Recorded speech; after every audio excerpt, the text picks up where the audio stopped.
សួរបងប្អូនទាំងអស់គ្នាដែលជាអ្នកនិយមក្នុងការចិញ្ចឹមសត្វថ្ងៃនេះខ្ញុំសូមបង្ហាញពីវិធីសាស្ត្រក្នុងការលាយចំណីមាន់ស្រែដែលធ្វើឲ្យមាន់មានការធំធាត់ល្អហើយជាពិសេសគឺយើងអាចរកវត្ថុធាតុដើមនៅក្នុងស្រុករបស់យើងបានរហូតដល់ 70% ហើយចំនួន 30% ទៀតយើងអាចទិញពីក្រុមហ៊ុនដែលជាអ្នកគ្រប់គ្រងវត្ថុធាតុដើមផ្សេងទៀតហើយនៅក្នុងហ្នឹងក៏យើងមានវត្ថុធាតុដើមទាំងអស់នេះគឺវាមាន7មុខនេះគឺជាកាកសណ្តែកសៀងក្នុង100គីឡូយើងប្រើកាកសណ្តែកសៀងនេះ29គីឡូហើយ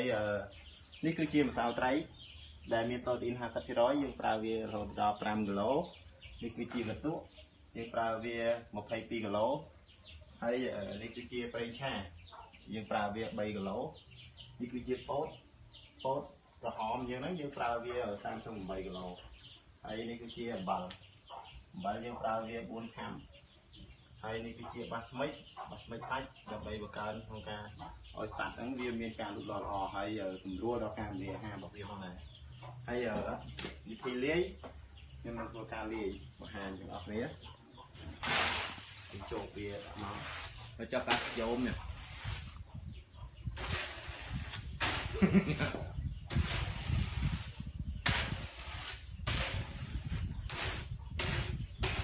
លាយវាតហ្នឹង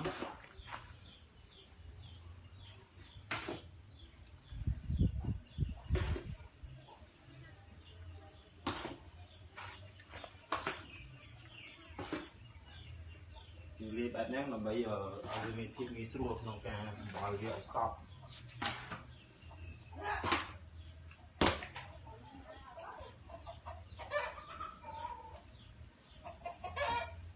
នឹងយើងដាក់ពោតហើយកន្ទក់ហើយបន្តមកយើងដាក់ម្សៅត្រី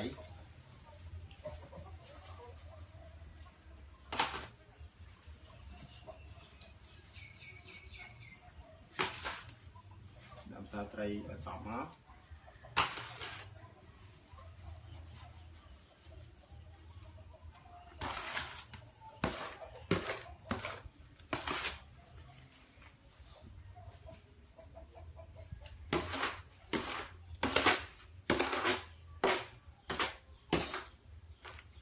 ម្សៅត្រីហើយយើងដាក់កាកសណ្តែកសៀង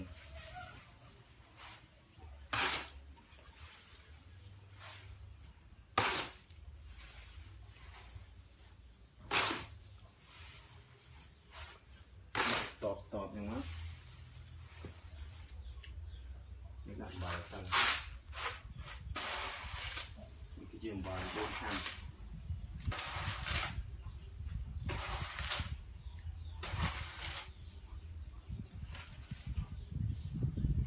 តមកយើងប្រើដាក់បាសមិច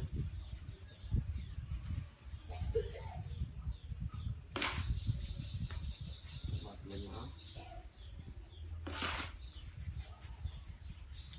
100គីឡូដាក់បាសមិច1គីឡូ3គីឡូតមកយើងដាក់កាកត្រីជាឲ្យអស់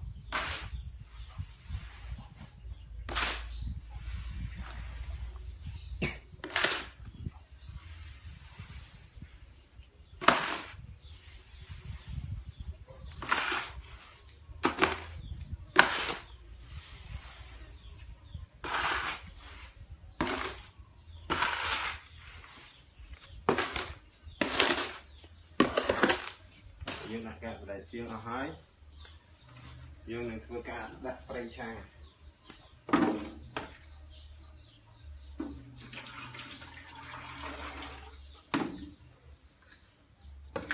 ដាក់ប្រេងឆាមកស្រោចពីលើវា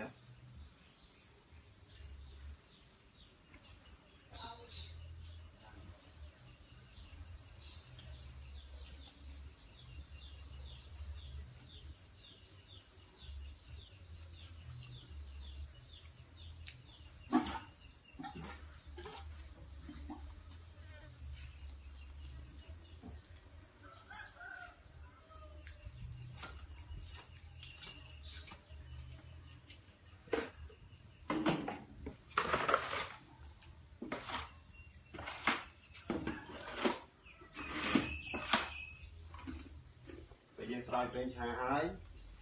ចូលវិញបោះចូលគ្នា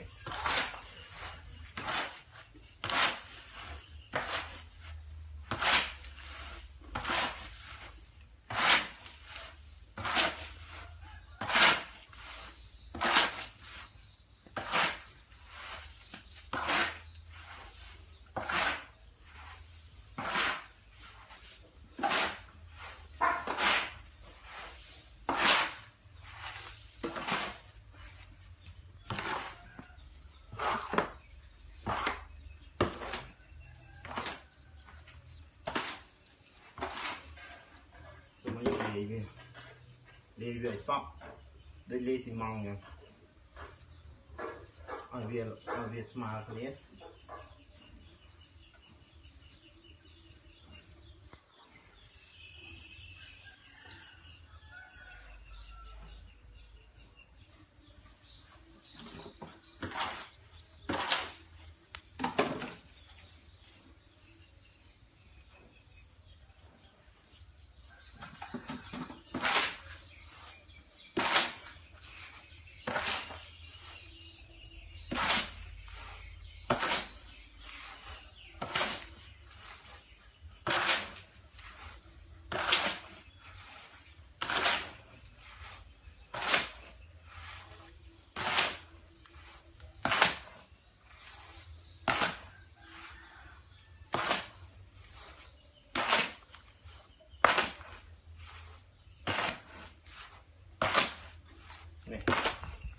đi sọc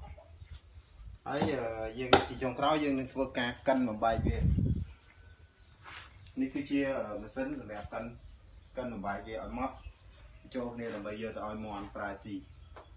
ấy giờ bôi trên này đi cứ nhâm thơ rồi mẹ trên này con món viêm men mà rồi cái lầu cái dương thơ ta mình du tế tư thơ vậy ta bay là tì ấy cứ hạt hào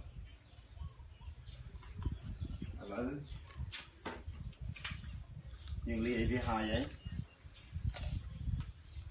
nhưng phơi ca cân một bài gì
គឺជាប្រភេទចំណីដែលយើងកាន់ហើយ